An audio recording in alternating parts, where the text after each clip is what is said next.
नमस्कार, मैं हूं सुधीर चौधरी और डीएनए में आपका स्वागत है। आप सबको ईद मुबारक।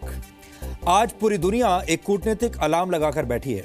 आज भारतीय समय के अनुसार रात 1:20 पर भारत के प्रधानमंत्री नरेंद्र मोदी और अमेरिका के राष्ट्रपति डोनाल्ड ट्रंप की मुलाकात होगी। इस मुलाकात पर दुनिया के हर देश की नजर है।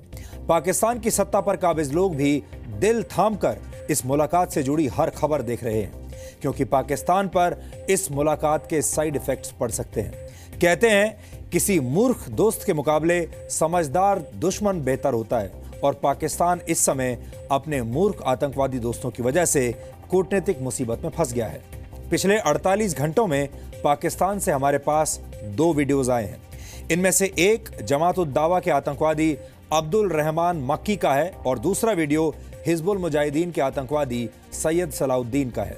ये दोनों ही वीडियोस एक बार फिर ये बात साबित करते हैं कि कश्मीर में आतंकवाद का रिमोट कंट्रोल पाकिस्तान के पास है। पाकिस्तान एक ऐसा देश है जहां फेसबुक पर इस्लाम से जुड़ी आपत्तिजनक पोस्ट करने पर फांसी की सजा सुना दी जाती है, लेकिन आतंकवादी वहां खुलेआम घूमते रहते हैं और अपने नफरत से भरे वीडियोस खुलेआम जारी करते हैं। पाकिस्तान का प्रशासन आतंकवादियों के साथ पूरा सहयोग करता है और मेहमान बनाकर उनकी सेवा भी करता है। जो वीडियोस आज हमारे पास हैं, उन्हें देखने के बाद शक की कोई गुंजाइश नहीं रह जाती। सवाल यह है कि पाकिस्तान इन दोनों आतंकवादियों के खिलाफ कोई कार्रवाई क्यों नहीं कर रहा है। ये सवाल आज एक डीएनए टेस्ट की मांग करता है। इसके साथ ही हम नरेंद्र मोदी और डोनाल्ड ट्रंप की मुलाकात से पहले भारत और अमेरिका की कूटनीतिक केमिस्ट्री को समझने की कोशिश करेंगे। मोदी और ट्रंप के बीच ये पहली मुलाकात होगी। अमेरिका का राष्ट्रपति बनने के बाद डोनाल्ड ट्रंप दुनिया के किसी नेता को पहली बार स्टेट डिनर देने वाले हैं। इससे यह पता चलता है कि अमेरिका के लिए भारत कितना महत्वपूर्ण है। दुनिया के सबसे पुराने लोकतंत्र अमेरिका और दुनिया के सबसे बड़े लोकतंत्र भारत का कूटनीतिक रिश्ता आने वाले समय में दुनिया की तकदीर लिखेगा। इसलिए जी न्यूज की टीम अमेरिका में इस समय मौजूद है और दोनों राष्ट्राध्यक्षों की मुलाकात पर एक इन डेप्थ कवरेज आपके लिए कर रही है। हमने कई एक्सपर्ट से भी बात की है ताकि आपको भारत और अमेरिका के बीच की केमिस्ट्री अच्छी तरह समझ में आ सके। सवाल यह भी है कि क्या अमेरिका भारत का ट्रंप कार्ड बनेगा? और अगर कोई 60 साल का बुजुर्ग बारिश में भीग जाए तो लोग उसके लिए खांसी, जुकाम और बुखार की दवाइयों का इंतजाम करना शुरू कर देते हैं। लेकिन रशिया के राष्ट्रपति व्लादिमीर पुतिन ने 64 वर्ष की उम्र में ऐसी चिंताओं को अपनी फिटनेस से कुचल दिया है। पुतिन हाल ही में मॉस्को में दूसरे विश्व युद्ध में मारे गए रशियन सैनिकों को श्रद्धांजलि देने के लिए गए थे, लेकिन वहां अचानक बारिश शुरू हो गई। पुतिन चाहते तो बारिश से बचने के लिए अपने कुछ इंतजाम कर सकते थे, छाते का इंतजार कर सकते थे या वहां से जा भी सकते थे, लेकिन उन्होंने ऐसा कुछ नहीं किया। उन्होंने बारिश के बावजूद देश के शहीदों को पूरे सम्मान के साथ वहीं खड़े रहकर श्रद्धांजलि दी। बारिश में राष्ट्रपति पुतिन भीग तो जरूर गए, लेकिन उनकी देशभक्ति की लौ बारिश की बूंदों से बुझी नहीं। ये जज्बा आज भारत के सभी युवाओं और बुजुर्गों को एक साथ बैठकर देखना चाहिए। लेकिन सबसे पहले आज की तमाम बड़ी खबरें नॉनस्टॉप न्यूज में। प्रधानमंत्री नरेंद्र मोदी और राष्ट्रपति डोनाल्ड ट्रंप के बीच आज रात बातचीत होगी। व्हाइट हाउस में रात 1:20 पर पीएम मोदी और ट्रंप के बीच मुलाकात की उम्मीद है। दोनों नेता करीब 20 मिनट तक सीधी बातचीत करेंगे। दोनों देशों के बीच प्रतिनिधि मंडल स्तर की बातचीत भी होगी, जिसके बाद पीएम मोदी और ट्रंप साझा बयान जारी करेंगे। भारत और अमेरिका के बीच आतंकवाद के अलावा परमाणु समझौते पर बातचीत हो सकती है। व्हाइट हाउस में राष्ट्रपति ट्रंप ने पीएम मोदी के लिए रात्रि भोज भी रखा है। ट्रंप से मुलाकात से पहले अमेरिका के अखबार वॉल स्ट्रीट जर्नल में पीएम ने लिखा है कि भारत और अमेरिका मिलकर काम करेंगे तो इसका फायदा पूरी दुनिया को होगा। पीएम मोदी और अमेरिकी राष्ट्रपति ट्रंप के बीच मुलाकात से ठीक पहले पाकिस्तान के आतंक का बड़ा सबूत मिला है। लाहौर में लश्कर-ए-तैयबा के मुख्यालय में आतंकियों के लिए दुआ की अपील की गई। लश्कर-ए-तैयबा के दूसरे नंबर के आतंकी अब्दुल रहमान मक्की की मौजूदगी में श्रीनगर के डीपीएस में हमला करने वाले पाकिस्तानी आतंकियों के लिए दुआ करने को कहा गया। मैं आप भाइयों से ये गुजारिश करता हूँ, इस वक्त अगर हम उनकी और कोई भी मदद नहीं कर सकते तो इस वक्त हमें उनको अपनी दुआओं में जरूर याद रखना चाहिए। शनिवार को लश्कर के 2 आतंकियों अबू हुरैरा और अबू तलहा ने पहले सीआरपीएफ के दल पर हमला किया। इसके बाद वो स्कूल में जाकर छुप गए। कल शाम करीब 17 घंटे के बाद सुरक्षा बलों ने दोनों आतंकियों को मार गिराया। आतंकी संगठनों और हुर्रियत कॉन्फ्रेंस के नेताओं के बीच नजदीकी संबंध का एक बार फिर खुलासा हुआ है। आतंकी संगठन हिजबुल मुजाहिदीन के चीफ सईद सलाहुद्दीन ने अपने प्रदर्शन में हुर्रियत कॉन्फ्रेंस से मदद करने को कहा है। हिजबुल मुजाहिदीन आतंकी बुरहान वानी के मुठभेड़ में मारे जाने के 1 साल पूरे होने पर 8 जुलाई से प्रदर्शन करने की तैयारी में है। 9 जुलाई इतवार को हुर्रियत पसंद अवाम अपने कर्ब जवार में मुकीम वर्षा और लवाहिकिन शुहदा के पास जाकर इज़हार हमदर्दी और अमली मावनत करेंगे। 12 जुलाई को दुश्मन की बर्बादी और नुसरत इलाही के हुसूल के लिए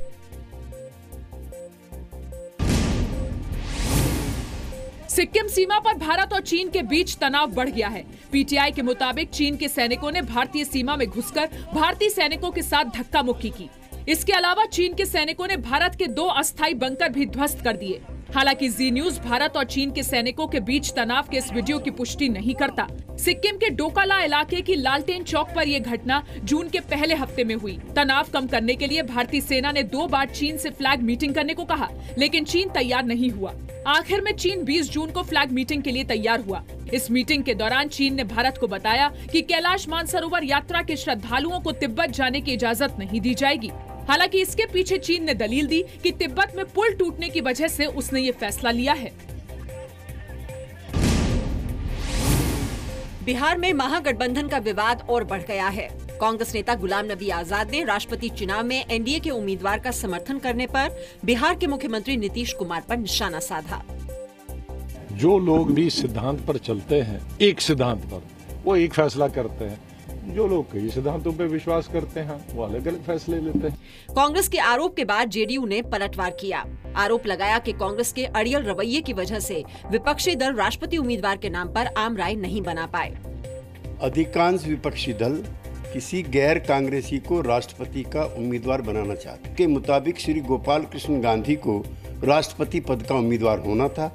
कांग्रेस के अड़ियल रवैये और जिद की वजह से ये संभव नहीं हो। जेडीयू और आरजेडी के बीच भी विवाद बढ़ गया है। जेडीयू महासचिव केसी त्यागी ने कहा कि उनकी पार्टी महागठबंधन की मां है, इसलिए वो आरजेडी को अभी कुछ दिन और बर्दाश्त करेगी। वहीं आरजेडी ने कहा कि महागठबंधन की मां बिहार की जनता है, कोई पार्टी नहीं। इस गठबंधन की मां बिहार की आवाम। हम अपील करते हैं दोनों दलों के नेताओं, इसको कयामत बता देना, खत्म हो गया, बर्बाद हो गया, मैं समझता हूँ इस जुबान से हर नेता और कार्यकर्ता और प्रवक्ता को परहेज करना होगा।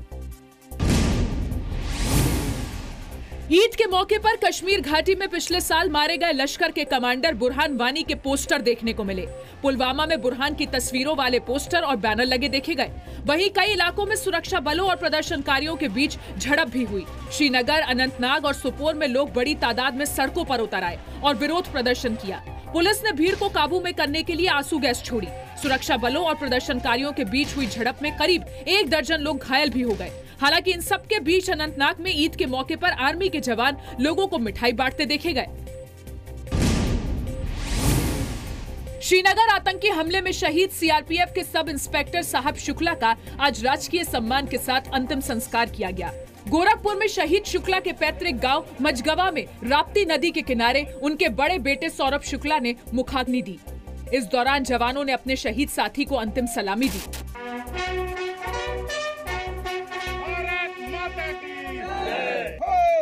शहीद साहब शुक्ला के अंतिम संस्कार में योगी सरकार की ओर से सिंचाई मंत्री धर्मपाल सिंह शामिल हुए। माननीय योगी जी खुद बहुत संवेदनशील है। सैनिक के सम्मान के रूप में 20 लाख रुपए की धनराशि का एक चेक मेरे द्वारा उनकी विधवा को दिया गया है। शहीद के परिवार ने सरकार से गांव के विकास की मांग की है। स्थानीय विधायक ने गांव में बच्चों के लिए पार्क और शहीद की मूर्ति लगाने का भरोसा दिया है।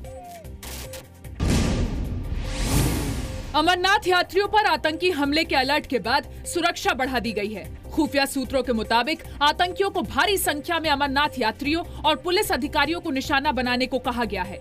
आतंकियों का मकसद अमरनाथ यात्रियों पर हमला कर सांप्रदायिक तनाव पैदा करना है। बाज़ाब्ते तौर पे जितनी फोर्स चाहिए उतनी आ रही है। उसको डिप्लॉय किया जाएगा और यात्रा बिल्कुल स्मूथ सुरक्षित चलेगी। हमें पूरा भरोसा है कि यात्रा बढ़िया तरीके से करवाई जाएगी, यात्रियों को कोई खतरा नहीं है। जम्मू से अमरनाथ यात्रा का पहला जत्था 28 जून को रवाना होगा, जो 29 जून को बाबा बर्फानी के दर्शन करेगा। आतंकी हमले के अलर्ट के बाद जम्मू के लखनपुर से लेकर अमरनाथ गुफा तक 30,000 अतिरिक्त जवानों की तैनाती की गई है। श्रद्धालुओं का जत्था सेना, बीएसएफ, एसएसबी, सीआरपीएफ और जम्मू कश्मीर पुलिस के सुरक्षा चक्र से होकर गुजरेगा। बेस कैंप यानी जम्मू में श्रद्धालुओं के निवास की सुरक्षा की जिम्मेदारी सीआरपीएफ और जम्मू कश्मीर पुलिस को सौंपी गई है।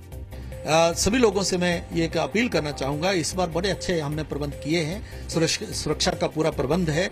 और जो छोट-मोट जो कुछ घटनाएं बॉर्डर पर होती हैं, जो हो रहा है, इन घटनाओं के से वो जो है उसको ना देखें, ये काफी दूर घटनाएं हो रही हैं। और अमरनाथ यात्रा 7 अगस्त तक चलेगी। 40 दिन चलने वाली इस यात्रा के लिए 2 लाख से ज्यादा श्रद्धालुओं ने रजिस्ट्रेशन करवाया है।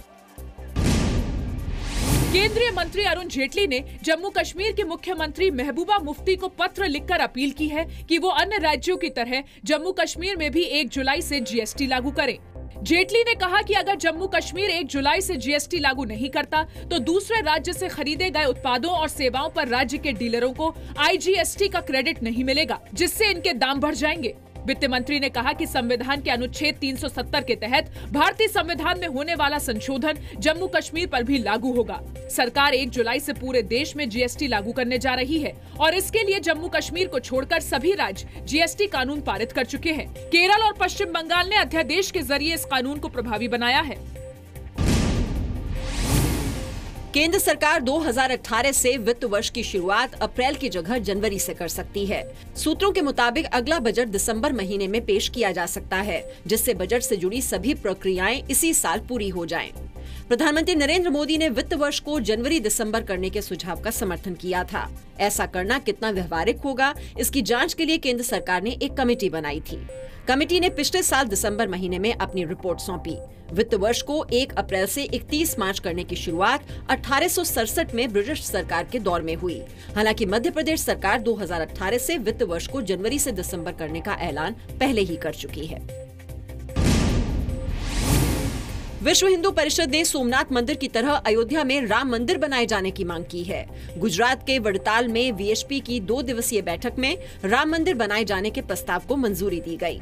केंद्र सरकार से कहेंगे कि सरदार पटेल को यदि श्रद्धांजलि देनी है तो अविलंब केंद्रीय कानून लाया जाए और कानून के द्वारा राम मंदिर का निर्माण किया जाए। वीएचपी ने अल्पसंख्यकों के नाम पर बने आयोग और मंत्रालय को खत्म करने की मांग की है। अल्पसंख्यक आयोग की अवधारणा, ये जो कंसेप्ट है, ये कंसेप्ट ही देश के अंदर बंटवारा करने वाला है, अलगाव करने वाला है।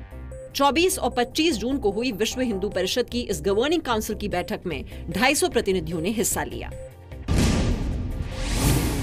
शीना बोरा मर्डर केस में आरोपी इंद्राणी मुखर्जी समेत 200 महिला कैदियों पर मुंबई के भायखला जेल प्रशासन ने दंगा भड़काने और आपराधिक साजिश रचने का केस दर्ज किया है।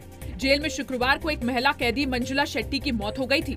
जेल में खुलासा हुआ कि मंजुला की मौत हार्ट अटैक से नहीं बल्कि चोट लगने से हुई। इंद्राणी मुखर्जी समेत आरोपी सभी महिला कैदियों पर आईपीसी की कई धाराओं के तहत जेल का माहौल खराब करने, जेल कर्मियों के साथ मारपीट करने और सरकारी काम में दखल देने का मामला दर्ज किया गया है। इस मामले में 6 जेल कर्मियों पर हत्या का मामला दर्ज किया गया है। डिपार्टमेंट ऑफ टेलीकॉम एक ऐसा नियम बनाने पर काम कर रहा है जिसके जरिए मोबाइल फोन के IMEI नंबर से छेड़छाड़ करने को अपराध की श्रेणी में लाने की तैयारी है। इस नियम के तहत दोषी पाए जाने पर 3 साल तक की जेल की सजा भुगतनी पड़ सकती है। टेलीकॉम डिपार्टमेंट का मानना है कि इसके जरिए न सिर्फ खोए मोबाइल फोन को ढूंढने में मदद मिलेगी बल्कि सुरक्षा से जुड़ी चिंता भी कम होगी।